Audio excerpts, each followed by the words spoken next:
अस्सलाम वालेकुम गाइस, जैसा कि हमने आपसे प्रॉमिस किया था कि आने वाली वीडियो में हम आपको बताएंगे कि प्रैक्टिकली आप चीज़ों को कैसे वेरीफाई करते हैं। तो आज हम वो आपको बताने लगे हैं। सबसे पहले आपने अपने मल्टीमीटर को कंटिन्यूटी पे सेट कर लेना है। उसकी दो प्रोब्स होती हैं, जो रेड वाली होती है वो पॉजिटिव होती है, जो ब्लैक वाली है नेगेटिव। तो सबसे पहले हमने फ्यूज़ को टेस्ट करना है कि फ्यूज़ ठीक है या नहीं है। कोई भी जो कि हर जो है मेडिकल का इक्विपमेंट है उसमें सेफ्टी के तौर पर लगा होता है। तो जब हम अपने मीटर की दोनों प्रोब के साथ अटैच करते हैं तो ये बीप साउंड दे रहा है, मतलब ये है कि आपका फ्यूज़ ठीक है। अगर इसमें कंटिन्यूटी नहीं आती, बीप नहीं आती, तो आपका फ्यूज़ क्या है, ख़राब हो गया। उसके अलावा आपने ख्याल रखना है कि कोई भी फ्यूज़ है तो उसके ऊपर उसकी रेटिंग लिखी होती है, उसकी कितनी वैल्यू है। तो ये है 250 वोल्ट और 4 एम्पेयर का।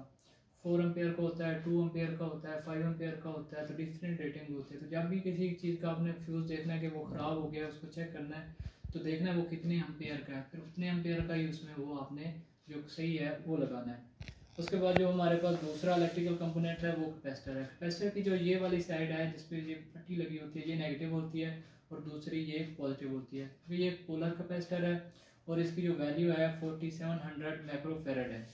तो जब हम इसकी जो है मीटर की नेगेटिव प्रोब को नेगेटिव के साथ अटैच करेंगे, पॉजिटिव को पॉजिटिव के साथ अटैच करेंगे, तो ये हमारे पास कुछ ना कुछ वैल्यू शो करेगा और उसके बाद क्या है, ये 1 पे आ जाएगा। तो इसका मतलब क्या है, हमारा कैपेसिटर ठीक है। अगर ये कैपेसिटर हम इस तरह चेक करते हैं तो ये हमें बीप देने लग जाता है, तो इसका मतलब है ये कैपेसिटर ख़राब हो गया, शॉर्ट हो चुका है। इसके बाद जो हमारे पास अगला कंपोनेंट है वो है ट्रांसफार्मर। ट्रांसफार्मर हमारे पास बेसिकली जो है वो स्टेप अप और स्टेप डाउन होता है। इसमें दो कॉइल्स होती हैं, एक प्राइमरी होती है, सेकेंडरी होती है। तो अगर हम इसको चेक करते हैं तो हमने इसको कंटिन्यूटी पे सेट करके इसको जैसे इसकी एक साइड की कॉइल चेक की तो ये आप साउंड सुन सकते हैं, तो बीप दे रहा है, तो मतलब ये इसकी कॉइल ठीक है। अगर हम दूसरी साइड को इसको चेक करते हैं, सेकेंडरी साइड को, तो इसको क्या करते हैं कि जब इसकी पॉजिटिव और इसको एंड करेंगे तो कोई साउंड नहीं दे रहा, मतलब इसकी जो एक साइड की जो है कॉइल है वो क्या हो चुकी है, वो शॉर्ट हो चुकी है, वो ख़राब है। इसी तरह हमारे पास ये दूसरा ट्रांसफार्मर है, हम इसको चेक करते हैं।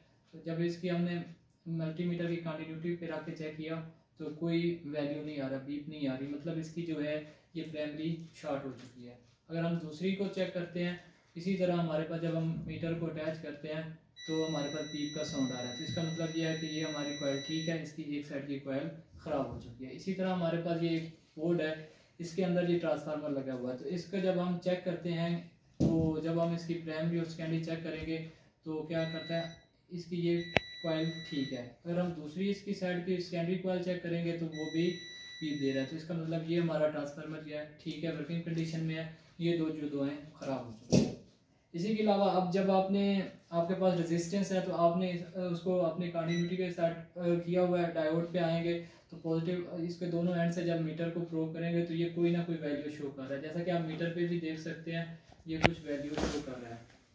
इसी तरह ये अब इसका अगर आप एग्जैक्ट जानना चाहते हैं कि कितने ओम में है, तो आपने जो अपना मीटर का कर्सर है इसको 200 पे किया और ये देखें एक क्या है, 99 ओम की रेजिस्टेंस है। इसी तरह अगर आपने किसी दूसरी रेजिस्टेंस को चेक करना है तो ये हमारे पास डिफरेंट रेजिस्टेंस हैं जो कि बोर्ड के अंदर लगी हुई हैं। तो अब हम इनकी वैल्यू चेक करते हैं। कंटिन्यूटी पे जब हमने इसको रखा हुआ है तो डायोड पे सेट किया हुआ, तो इसकी वैल्यू हमारे पास आ रही है, ये देखें कुछ ना कुछ ये वैल्यू शो कर रहा है। तो अगर हम इसको एग्जैक्ट करना चाहते हैं, आगे हमारे पास ये डायोड है, डायोड का हमें पता है कि जो है सिल्वर साइड वाली पट्टी नेगेटिव होती है और दूसरी पॉजिटिव होती है। जब हम इसको चेक करेंगे तो ये देखें हमारे पास कोई ना कोई वैल्यू शो कर रहा है, तो मतलब ये हमारा डायोड ठीक है। इसी तरह जो है हम अपनी सारी चीज़ें हैं इनको वेरीफाई कर सकते हैं। इसके बाद हमारे पास है एलईडी। एलईडी की जब आप पॉजिटिव को लेग के साथ लगाते हैं और नेगेटिव प्रो को नेगेटिव, तो वो कुछ ना कुछ आपको वैल्यू देती है, तो इसमें ये ठीक है। बाद सर्किट के अंदर बहुत बड़े कैपेसिटर लगे होते हैं, क्योंकि आपको पता है कैपेसिटर के अंदर चार्ज होता है, तो आप उसमें कभी भी डायरेक्टली उसको हाथ नहीं लगाना, क्योंकि वो बहुत ज़्यादा आपको एक डीसी शॉक मिल सकता है। उसके लिए ये होता है कि आप इस तरह की कोई भी कॉइल बनाएं तो कैपेसिटर को ये डिस्चार्ज करने का तरीका है, इस तरह कॉइल बनाएं, इसके दोनों एंड्स जो हैं वो कैपेसिटर के जो आपके साथ जो कि जैसे जनरेटर होते हैं, एक्सरे का जनरेटर होता है या हाई वोल्टेज होता है, तो उसके दोनों एंड के साथ जब अटैच करेंगे तो आप महसूस करेंगे थोड़ी देर में ये बहुत गर्म हो जाएगी, तो वो चार्ज क्या होगा, ट्रांसफ़र होगा। तो सबसे पहले आप जो बड़े साइज़ के कैपेसिटर होते हैं उसको डिस्चार्ज करें और उसके बाद जो है उनकी क्या कहते हैं उसकी वैल्यू चेक करें या उस सर्किट के आप करीब जाएँ, क्योंकि ये सेफ्टी के लिए होता है।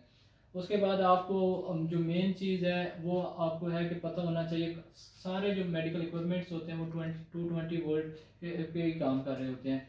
तो आपको सबसे पहले जो आपके पास मीटर होता है उसको पता होना चाहिए कि आपने जो है रेजिस्टेंस कहाँ पे चेक करनी है। जब आपने एसी चेक करना है, पावर सप्लाई कोई भी है मीटर में, तो अपनी प्रोब को लेके जानी है कहाँ पे, वोल्ट्स में। 220 वोल्ट है तो आप 600 वोल्ट है, इस पे अपने वोल्टेज पे एसी पे सेलेक्ट करके आपने उसकी जो दोनों प्रोब्स हैं वो जो हमारे पास आपका सॉकेट लगा होता है उसके अंदर इंसर्ट करेंगे तो आपको पता चल जाएगा कि वहाँ पे वोल्टेज आ रहे हैं या नहीं है। इसी तरह अर्थिंग का जो मेन इशू हम यूज़ करते हैं कि सेफ्टी के लिए होती है, तो उसको चेक करते करते हैं वो भी आपको आनी चाहिए। अगर हमारे पास एक जर्मन सॉकेट है या 3 पिन लाइट प्लग जैसे होते हैं वो शूज़ है, तो आप जैसे पहले दो बराबर में दो होते हैं वो उसमें जब इंसर्ट करते हैं एसी पे रख के तो आपके क्या वोल्ट आ जाते हैं। आप एक वहीं पे रहने देनी है और दूसरी पिन निकाल के प्रोब जब ऊपर वाला जो होल लगा होता है तीसरा उसमें लगाते हैं तो आपकी जो है जो ग्राउंडिंग की वैल्यू मीटर पे शो हो जाएगी 4 या 5। अगर वो नहीं शो हो रही तो मतलब आपके उस जो सॉकेट लगा हुआ है उसके अंदर जो है ग्राउंडिंग नहीं है। उसके अलावा अगर आपके पास कोई बैटरी है, डीसी बैटरी है, तो उसको चेक करना है। तो सबसे पहले आपने अपने मीटर को जो है सेट करना है कहाँ पे, डीसी पे करना है, डीसी वोल्टेज पे करना है। इसी तरह आप डीसी वोल्टेज पे इसको सेलेक्ट किया।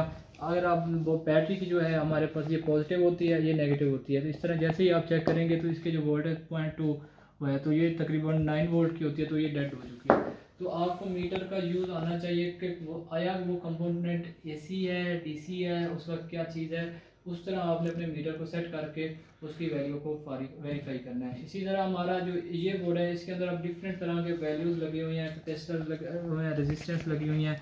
तो अब हम देखते हैं इसमें डिफरेंट जो है रेजिस्टेंस की वैल्यू जो है वेरीफाई करते हैं। तो हमने अपने मीटर को जो है कंटिन्यूटी पे रख दिया है। तो अब हम इसमें देखते हैं रेजिस्टेंस की वैल्यू। ये देखें अब हमारे पास ये जो है रजिस्टर इसकी जो है वैल्यू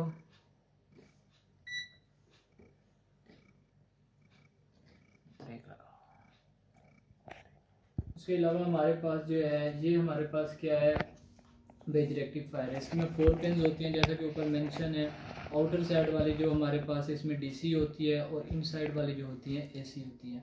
इनको चेक करने का यही तरीका है कि आपने अपना जो मीटर है कंटिन्यूटी पे रख के जब इसको हम चेक करेंगे पॉजिटिव के साथ पॉजिटिव और नेगेटिव के साथ नेगेटिव लगाएंगे तो कोई ना कोई हमें ये वैल्यू देगा। तो जब हम सेंटर वाली पे लगाएंगे तो वो जो वैल्यू पहले आ रही है उससे कदरे ये कम वैल्यू देगा सेंटर वाली को। इसका मतलब ये आपका ठीक है। तो आज के लिए इतना ही है। इंशाल्लाह नेक्स्ट वीडियो में जो है मज़ीद डिटेल के साथ आपको चीज़ें बताएंगे। और क्योंकि अभी हमारे पास जो मीटर है वो छोटा है तो बड़ा मीटर अवेलेबल नहीं है, तो नेक्स्ट टाइम हम उसमें जो फंक्शनैलिटी या सारे स्पेक्स होते हैं उन चीज़ों के बारे में आपको ग्राउंडिंग अर्थिंग का भी बताएंगे और बाकी भी इंशाल्लाह जो चीज़ें हैं उसके बारे में डिटेल से बताएंगे। Thank you.